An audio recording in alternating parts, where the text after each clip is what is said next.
Hello, folks. It's the Patriotic Christian Cowboy coming at you again from right here in North Carolina. Now, most of y'all know that I'm from Texas, but that I live in North Carolina. And I've even become somewhat of a North Carolina University fan. But there's another school here they call Duke University. Now, I think that may have been named for old Jed Clampett's dog. I ain't real sure about that. But anyway, they have a sociologist there. His name is Mark Chavez. And Mark, he was going to release a book. And the working title for his book was,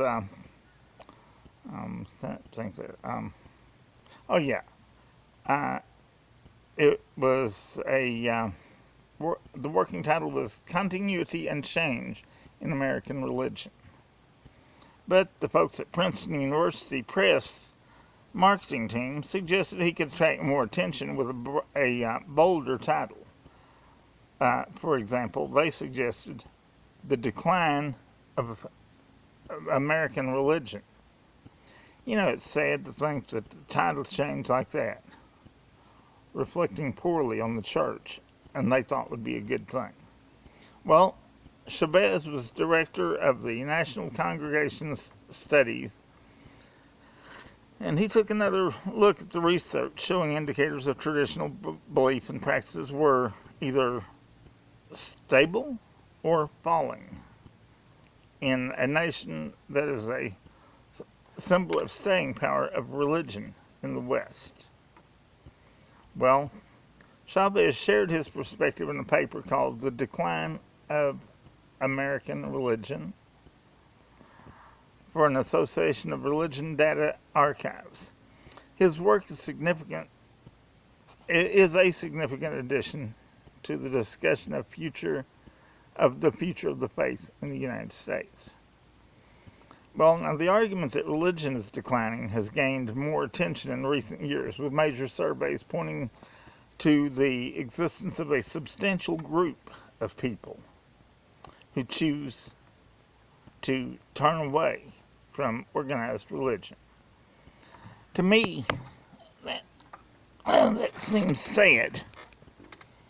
But hey, I fully believe that, part of the problem with that is from us, the Christians.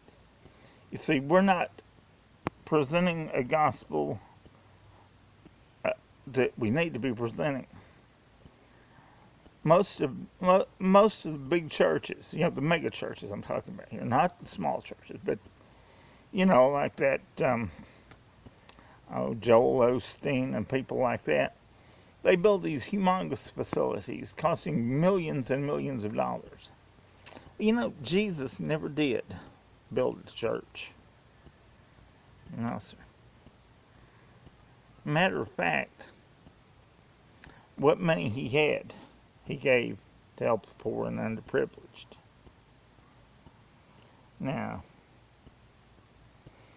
and a lot of the problem comes from these liberal pastors who think they can change the gospel. Well, folks, the gospel is supposed to change the listener, not the listener change the gospel. In fact, there's even some preachers nowadays that are saying some things that the Bible calls sin or not sin. There's folks that say that, it's okay to be gay.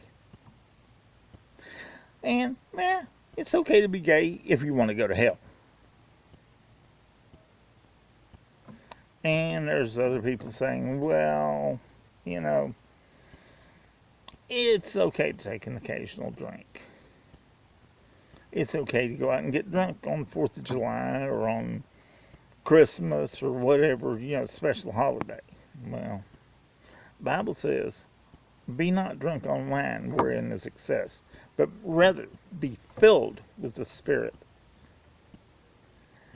It's appropriate that they call alcoholic beverages spirits, because they are spirits. They're evil spirits. Now, I'm going to ask a rhetorical question. That means it's one you don't have to answer. How many of you can honestly say that you've had people ask you what's different about you? That they see something in you that they want to emulate? Mm-hmm. Yeah. Now let me ask you another question. Is your church growing? And I don't just mean in numbers. Because I guarantee you, some of these mega churches, some of the members there are going to be the first ones in the lines at hell. Sounds harsh? It is harsh. The Bible says, straight is the way and narrow the gate that leads to salvation. It don't matter how big a church you got. It don't matter how many stained glass windows you got. Jesus said that what matters is that we love one another. By this shall all men know that you are my disciples, that you have love one for another. How do we show our love for our neighbors? Well, I'll tell you how. By acts of love and acts of kindness. And most of you who are watching these broadcasts may know that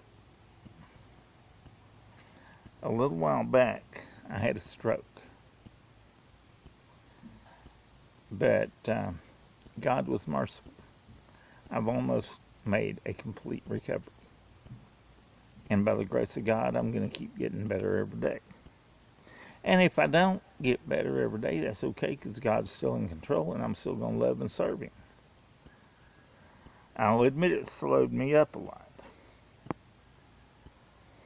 Now, there's a fella that I've studied a lot about. He was a plumber over in England at the turn of the 19th going into the 20th century. I don't know, some of y'all may have heard him. A fellow by the name of Smith Wigglesworth. And if you hadn't heard of him, you need to look up his ministry. You need to learn a little bit about Brother Smith. He was one time walking through a train station, and a man came up to him who had never heard him speak and told him, he says, I need to get saved. Well, Smith didn't want to be late for his train, so he told the man to go home and read the book of John. And there was another book he said to read. I can't remember right now which one it was. How many times have you had someone come up to you and tell you, I need to get saved, because they see something in you that lets them know that Jesus is alive in you? Well, yeah, a survey I talked about earlier said that 15% of the respondents in 2008 did not identify as being of any religion. That's up from 8% the year before. In other words, folks, we went from 8% to 15%. That's almost doubling the numbers.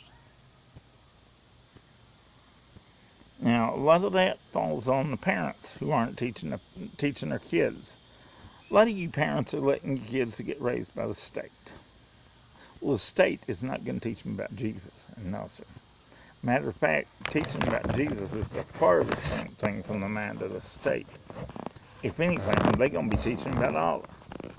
At least that's the current trend.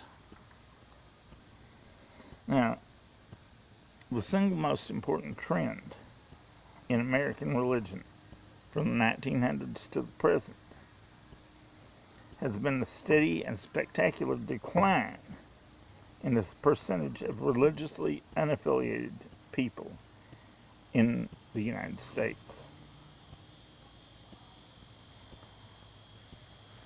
Let me just talk for a minute about some of the signs of the decline. By world standards, the good news is that America remains remarkably religious in both belief and in practice. That's the good news. But Americans are more pious people than any other Western country. Well, that is with the exception of Ireland. I guess St. Patrick's still pretty powerful over there. Anyway, he noted that whether it's a major change, such as a drop in the rates of religious affiliation, or a small change, such as the number of Americans who say they believe in God declining from 99% in the 1950s down to 92% in 1908. That's a 7% drop. And there's also no indication that traditional religious practices are going up, or traditional religious beliefs are going up. Sometimes, folks, when I pause, it's because I'm trying to get my brain to come up with the words that I need that I can pronounce without messing it up. I hope y'all forgive that. But from 1900 to 2008, that's a 108-year period, the percent of people who had never attended religious services rose from 13% to 22%.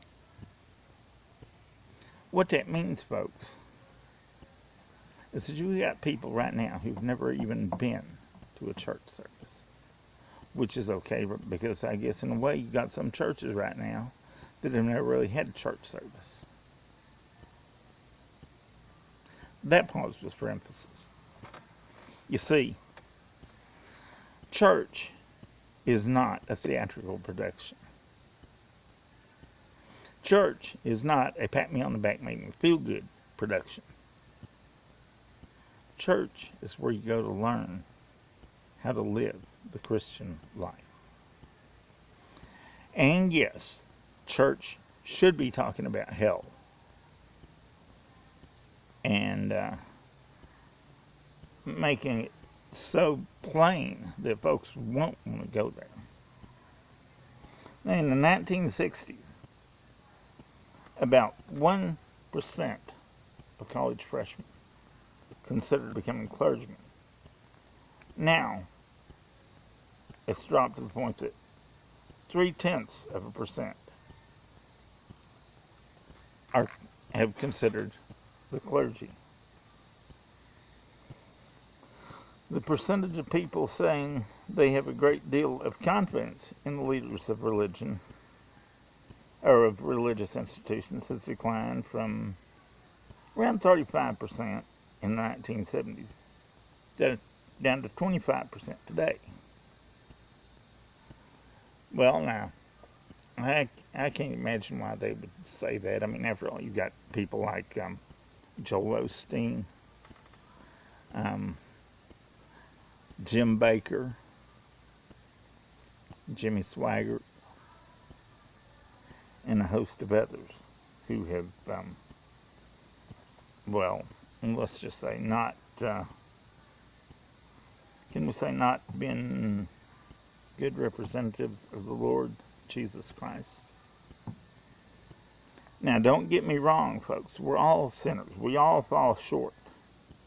But when a prominent figure like that falls short, it really hurts the whole faith.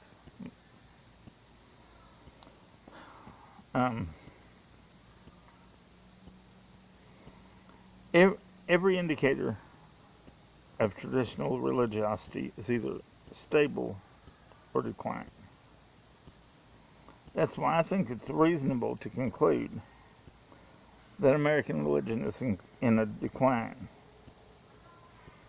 And the indicators of the decline taken from a social survey include the fact that 45% of adult respondents born after 1970 say that religion is not an important part of their lives. That's almost half the people born after 1970. I don't know about y'all, but it looks bad for them. But you know what? It looks even worse for those of us who were the parents of that generation. I say the parents of that generation because, well, in 1970, I was only 14. So I wasn't an adult yet. But I was a Christian. And looking back, if I had done more to share the gospel, who knows, maybe some of these statistics would have turned around. And I know there's some people who'd say, well, you were only a kid, you did what you could. Well, you know, I seem to recall one time when Jesus had a bunch of people together, and it was chow time. And, well, a little boy came to hear Jesus, and he offered his lunch, and a few fish, a couple loaves of bread. And we ain't talking Mrs. Baird's bread in the big old cellophane wrapper, you know, the kinds about, yeah, well, you can't see how far my hands are. Y'all know how big a loaf of bread is. But anyway, and those of you who've never heard Mrs. Baird's bread, well, that tells me you ain't never been to Texas. And we'll leave it at that. Because they ain't got Mrs. Baird's bread here in North Carolina. But anyway, getting back to my point, Jesus took what that little boy did, and from that, he fed thousands. You see, even children can be used for the glory of God. But there again, it comes back to the train up a child in the way he should go, and when he is old, he will not depart from it.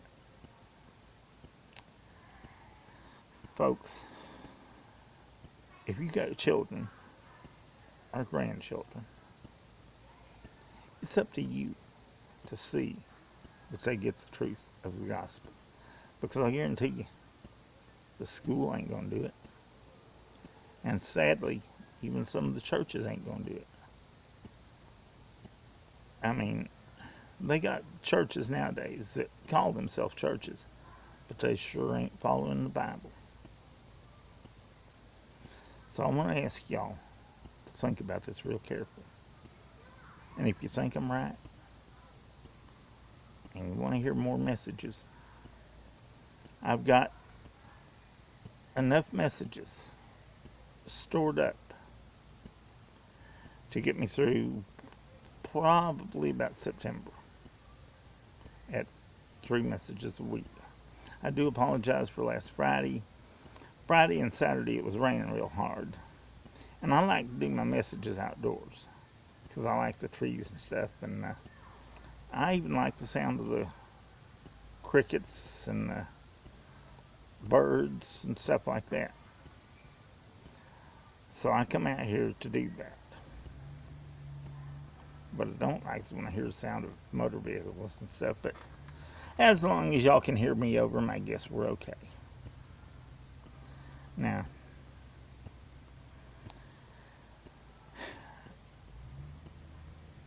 I realize some of you might think I've come down pretty hard on you. But I'll tell you what. Anytime I'm pointing at you, what's my finger? There it is. I got 3 fingers pointing back at me. When I preach and teach, I do so knowing that the very things that I'm talking to others about, I'm talking to me about. And if that, if any preacher tells you he's perfect and he doesn't make mistakes, I tell you what to do. Run away. Run away as fast as you can. Now, this message has been more of a Christian message as opposed to being a patriotic message, but at the same time it's patriotic because on our coins it says, "In God we trust." Our motto, God bless America. God's not going to bless America until America blesses God. Now, I'm going to call on y'all who were watching this program. Usually when I put out a program, I put it out and then I do my best. I mean, I knock myself out trying to advertise it to get people to come and look, to come and see what I've got to say. I'm not going to do that anymore. No. I'm just not. Because I believe that if what I've got to say is important enough for people to hear it, then the people who hear it will carry that message to others. I did notice, and I'm proud to say, that I've got 35 subscribers. That means a lot to me.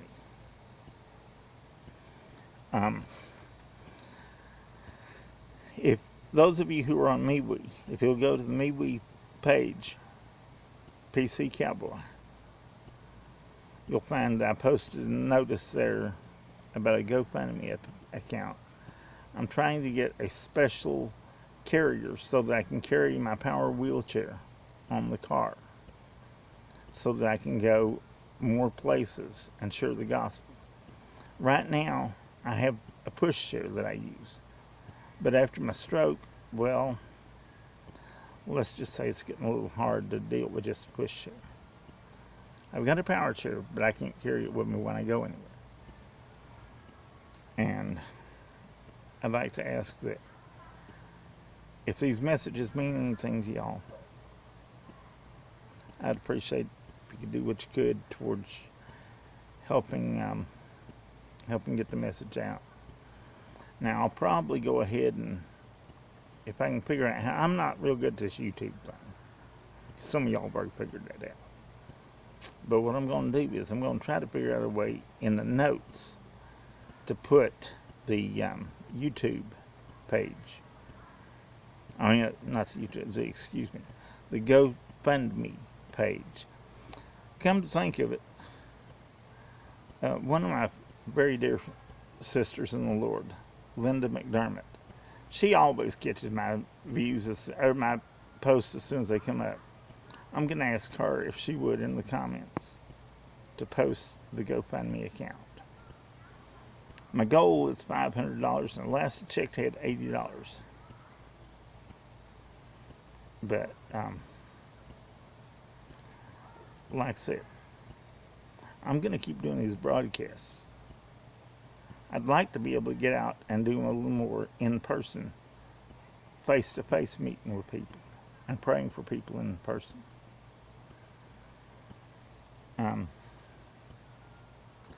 But until next time, which, Lord willing, will be Wednesday, if the weather holds, this is the PC Cowboy. That's the patriotic Christian cowboy. We're going to be signing off. Yeah!